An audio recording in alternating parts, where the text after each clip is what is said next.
I am required to offer a disclaimer, as you can imagine. These are strange clothes for me, and the disclaimer is fairly commonsensical, I suspect, and that is that the ideas that I'll express tonight are my own only. I don't speak for the Air Force or the Department of Defense.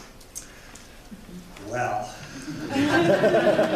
after what we've heard, and this is the tip of the iceberg, one might ask why drones? And in the Air Force, that question resonates very strongly, as it does, I think, throughout the military. Those who are purists will say, well, let's get our terminology straight first.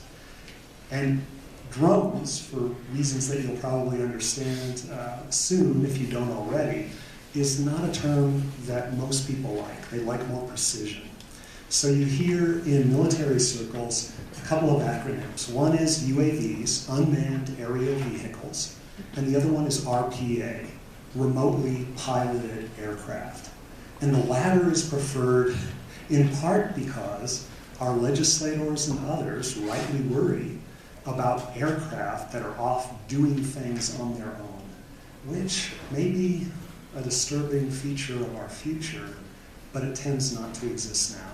Instead, what we have is human beings, sometimes from many thousands of miles away, remotely piloting aircraft. So there are not automatic kill algorithms yet. Morality isn't programmed yet. It might be someday. And those phrases, I think, make most of us queasy because we're not sure, first of all, that there's a possibility of programming morality into fully autonomous vehicles. We're not even sure about the morality of the remote pilot. But this leads to an interesting issue. It's one that's very near and dear to everybody in my department because our job is to teach military ethics. We're not lawyers. We do have at the Air Force Academy a department of law where military lawyers work to teach the law of armed conflict. Now, some of those lawyers are experienced in air ops centers. In other words, they'll be the people at the commander's elbow when the air tasking order goes out for manned or unmanned aircraft to go on their missions. And some of those missions might be lethal, some of them might be reconnaissance, some of them might be search and rescue. Ethicists tend not to talk directly about law of armed conflict. Instead, they talk about the just war tradition. In particular, when it comes to drones, the in bello, that is to say, what happens in combat principles. And there are two major ones. One is discrimination, which says that combatants must do their utmost to distinguish between those who are legitimate targets, namely other combatants, a complicated issue to figure out who's a target, who can be a target, who may morally be targeted and who may not. And the other side is proportionality of means. In other words, weighing the good and the ill that comes from a certain mission that's contemplated. That's one of the scary parts. This is a forward-looking principle. In other words, one has to use a crystal ball to try to figure out what the relative good and harm is going to be. And as we just heard in such eloquent anecdotes, a lot of times that calculus goes awry. Sometimes it may go awry and we have no idea.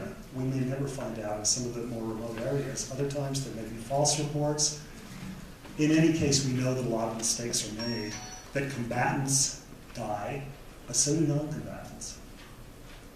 One of the things that vexes discussions is that when you think about those two criteria, those two principles of moral war in combat, and these principles have been developed over literally thousands of years, depending on how you date the just war tradition, certainly centuries, they attend to effects and intentions.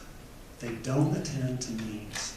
In other words, if there's somebody in here, and I hope there are many, who would say, we must not kill the numbers of non-combatants that we had in the past. This is General McChrystal's observation, and many others have been saying the same thing. In uniform, out of uniform, pacifist voices, just war voices, all agreeing that we have to do something. Is it possible, some will ask, that so-called drones, in this particular case really RPAs, remotely piloted aircraft, are actually better suited as means than some of the older technologies that we used to use in the very recent past. For example, for close air support, which many of these missions are, such as the one that you mentioned, where it was feared that US forces on the ground might be attacked by Taliban moving forward in a couple of vehicles. In the past, that mission might have been carried out by F-16s, or maybe there would be an A-10, a tank buster aircraft in the vicinity. If it's an F-16, the pilot has perhaps not so much as a glance, not even a glance at his target. There's intel, there's smart weapons, he knows something about coordinates, he flies over, there's a big whoosh. It's possible that film, gun camera film, will record what happened, and there'll be a debrief. Maybe not. But there won't be eyes on. So one of the things that is very problematic right now, and we know that RPAs, drones, are causing problems, that we are killing non-combatants, is, do we have a better technology? One answer is just to abandon those missions. And obviously there's a lot to be said for that. I think if, throughout history, if people could push the replay button on, or just the rewind button on going to war, they would. There are a bunch of activities that we probably wouldn't have undertaken at all had we had the chance to do it over, but we don't. So there we are in the middle of combat. We have people on the ground. We know that there's going to be close air support missions. In some cases, those close air support missions will be supporting Afghan troops, for example, as does happen. What will we use? The older technology or the newer? Will we use the so-called long loiter technology of drones, of remotely piloted aircraft, or will we return to using aircraft that might be even less discriminate? It's obviously not my call. As a military ethicist, when I'm teaching cadets, I emphasize that whatever the means, the intentions and effects must correspond to the just war tradition. Now, many of you who are aware of that tradition realize that there is something called the doctrine of double effect, which some people would call the refuge of scoundrels. It's traced especially back to the 13th century in Thomas Aquinas, which suggests that sometimes you can foresee evil, such as killing non-combatants. If you don't intend it, but you foresee it, it ends up being a collateral effect of a greater good that you're trying to accomplish. Some argue that the just war tradition allows that. Obviously, that justification is used. You will hear it when you turn on your TV, you hear press conferences. The journalist might not ask the question so explicitly, but might say, surely you knew this was a populated area.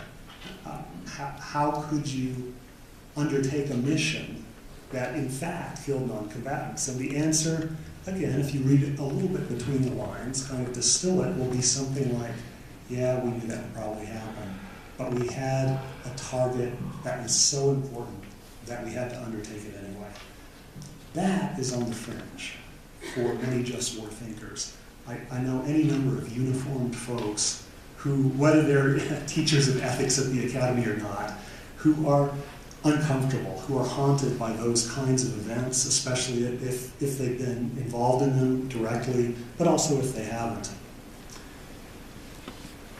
Is there any good that could come out of drones? Well, arguably yes, if they were used perfectly. If they were used, for example, not as lethal means, but for reconnaissance. Or if they were lethal drones, if they were used in such a way that they were always perfectly discriminate.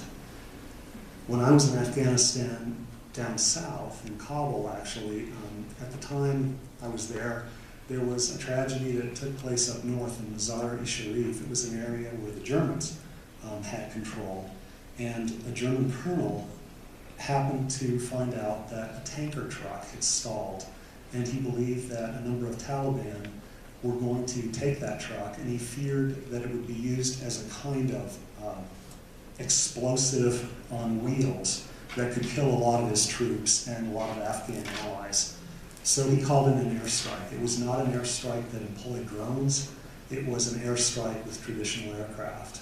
What happened is that a lot of totally innocent people who were desperate for fuel, who were collecting fuel, ended up being literally incinerated.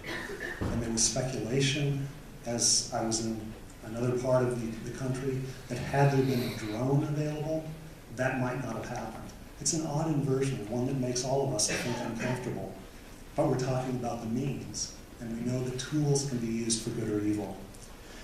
There's a lot more to say, but I think I'll close with this, that all of the issues that make us uncomfortable right now about the use of remotely piloted aircraft are going to become much more uncomfortable potentially when we're not talking about RPAs anymore, when we're truly talking about UAVs, such as autonomous vehicles. We might not even be talking onesies, twosies. We may be talking what some people are calling swarms. We might be talking about communication between swarms. Who knows how complex it could get once autonomy comes into the picture more fully. This, I think, will test our ethical character as a military and as a nation. I would like to think as a coalition of nations very severely. I hope that we'll overcome what Kelly has already alluded to, which is this threshold problem. That is to say that there might be some weapons which are just too easy to use. And if they're too easy, we'll be tempted to use them when we shouldn't. Whether war has already been joined or whether we're not in combat, but we're tempted to go there. So I'll end there. Thank you very much.